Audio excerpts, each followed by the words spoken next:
आता पावसाळा चालू झालेला आहे. आता बघा इथनं पुढे धबधब्याचा किस्सा आपल्याला ऐकायला गावणार. कुठं पण जाणार, आगापणा करणार, पाय घसारला, सेल्फी पॉईंट वरून मृत्यू झाला, या अशा बातम्या सगळ्या बघायला गावणार. दरवर्षी तीच बॉम्ब रिपीट. माणूस काय सुधाराचं नाव घेत नाही. आता ही इन्फ्लुएन्सर म्हणा किंवा आमच्यासारखी रील्सर आहे ती कुठेतरी जाऊन ती उगाच ती धबधब्याचा व्हिडिओ बनवायचा आणि यालाच लागतंय. अशामुळे एवढी गर्दी वाढली की काय बघू नका. आणि आता धबधबा सगळं बंद करायला लागली. ती चर्चाच लय झाली आणि पब्लिकच तिथे यायला लागलंय. तेवढं कुठं तर भविष्यात जीवितहानी होऊ नये म्हणून गव्हर्नमेंट निर्णय घेतं की बंद करा म्हणून. आणि जाईल तिकडे सगळा कचराच करून टाकलेला आहे पब्लिकने.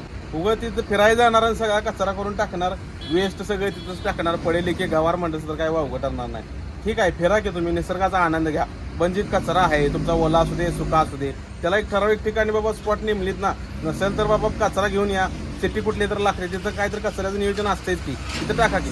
नाही आधीच अंगचा कठाळा बोंबलत फिरून ती मात्र कसं करायचं तर ते आपल्या माणसांच्याकडनं शिकायचं. पावसाळ्याचं अंदाज बघून फिरायला बाहेर पडा. म्हणजे रील बघितली की फिरायच्या नादालाच लागू नका. कारण की सगळी पुंगासगिरी आहे. रियालिटी वेगळी असती. आगावपणा कुणालाही चुकलेला नाही आणि चुकीला माफी नाही. त्यामुळे सेफ राहावा, व्यवस्थित राहावा आणि धबधब्यावर जाताना मात्र विचार करून जावा.